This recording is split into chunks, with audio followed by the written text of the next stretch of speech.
हाल ही में 28 जनवरी को Jharkhand staff selection commission की ओर से आयोजित कंबाइंड ग्रेजुएट लेवल एग्जाम का थर्ड पेपर लीक हुआ। गुजरात में पिछले 7 सालों में पेपर लीक की 14 घटनाएं हुई। उत्तर प्रदेश में 2017 से 2022 के बीच करीब 8 बार पेपर लीक हुए। इसके अलावा उत्तराखंड, राजस्थान, बिहार समेत देश के कई राज्यों से पेपर लीक के मामले सामने आते रहे, लेकिन इसे लेकर अब तक कोई भी राष्ट्रीय स्तर का ऐसा कानून नहीं था जो युवाओं के बर्बाद होते भविष्य को रोक सके। और इसी जरूरत को समझते हुए 5 फरवरी 2024 को केंद्रीय मंत्री डॉक्टर जितेंद्र सिंह ने लोकसभा में एक बिल पेश किया जिसे पेपर लीक बिल कहा जा रहा है। इस बिल के तहत पेपर लीक करने और दूसरे की जगह पर परीक्षा देने पर कड़ी सजा और जुर्माने का प्रावधान रखा गया है।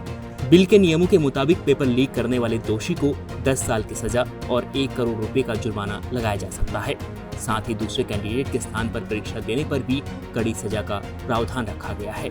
इसके अलावा पेपर लीक बिल में और क्या प्रावधान रखे गए हैं, आइए आपको विस्तार से बताते हैं। देश के किसी न किसी राज्य में हमेशा पेपर लीक के मामले सामने आते रहे। कई राज्यों में तो इसके लिए कानून भी बनाया है, लेकिन राष्ट्रीय स्तर पर इसके खिलाफ पहली बार कानून बनाया गया है ताकि पेपर लीक की वजह से परीक्षाएं बार बार रद्द न करनी पड़े।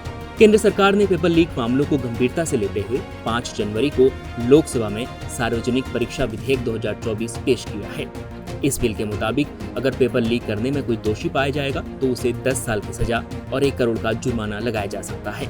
नियमों के मुताबिक दूसरे के स्थान पर परीक्षा देने पर दोषी पाए गए अपराधी को 3 से 5 साल की सजा और 10 लाख तक का जुर्माना लगाया जा सकता है।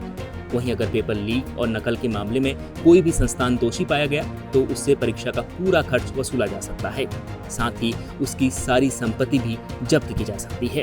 सभी सरकारी परीक्षाओं के लिए समान रूप से लागू होगा, जिसमें UPSC, SSC, PCS, board exam आदि सभी सरकारी एग्जाम शामिल हैं, जिसकी जांच पुलिस उपाधीक्षक, सहायक पुलिस आयुक्त स्तर के अधिकारी करेंगे।